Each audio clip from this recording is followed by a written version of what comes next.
नमस्कार दोस्तों, आज हम उपनिषदों से दो महत्वपूर्ण अवधारणाओं कर्म और पुनर्जन्म के बारे में बात करेंगे। ये प्राचीन शिक्षाएं केवल आध्यात्मिक उन्नति के लिए नहीं बल्कि हमारे जीवन को बेहतर बनाने के लिए भी एक प्रैक्टिकल मार्गदर्शन है।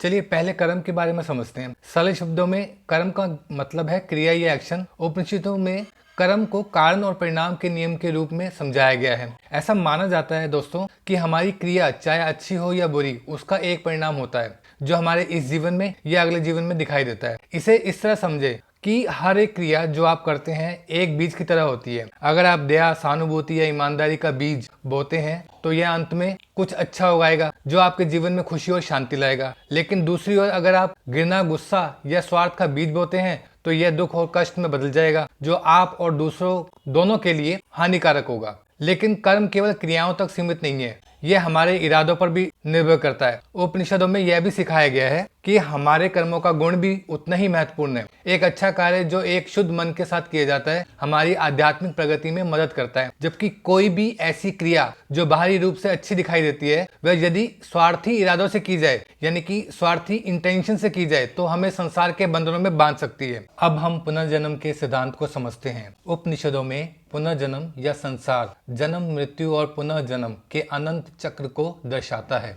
हमारी आत्मा पिछले जीवन के कर्मों के अनुसार नए शरीर में जन्म लेती है। यह चक्र तब तक चलता रहता है जब तक हम मोक्ष या आत्मज्ञान प्राप्त नहीं कर लेते, जो संसार के चक्र से मुक्ति का मार्ग है। हर जीवन आत्मा के विकास और प्रगति का एक अवसर है। हम जो अनुभव, रिश्ते और चुनौतियां फेस करते हैं वे हमारे पिछले कर्मों द्वारा निर्धारित होते हैं। उपनिषदों में यह बताया गया है कि हर जीवन आत्मा के उस मार्ग पर एक कदम होता है जो उसे अंततः मुक्ति की ओर ले जाता है। तो कर्म और पुनर्जन्म एक दूसरे से कैसे जुड़े हैं? उपनिषदों में यह स्पष्ट है, हमारे कर्म हमारे अगले जीवन की परिस्थितियों को निर्धारित करते हैं। अगर हम एक धर्मपूर्ण, दयालु और बुद्धिमान जीवन जीते हैं तो हमें अंततः संसार के चक्र से बाहर निकल सकते हैं और मोक्ष प्राप्त कर सकते हैं। उपनिषदों में यह सिखाया गया है कि संसार के चक्र से मुक्ति प्राप्त करने के लिए हमें आत्मज्ञान की आवश्यकता है। हमें यह समझना होगा कि हम केवल शरीर और मन नहीं हैं, बल्कि हम शाश्वत अविनाशी आत्मा हैं जो ब्रह्म के साथ एक है,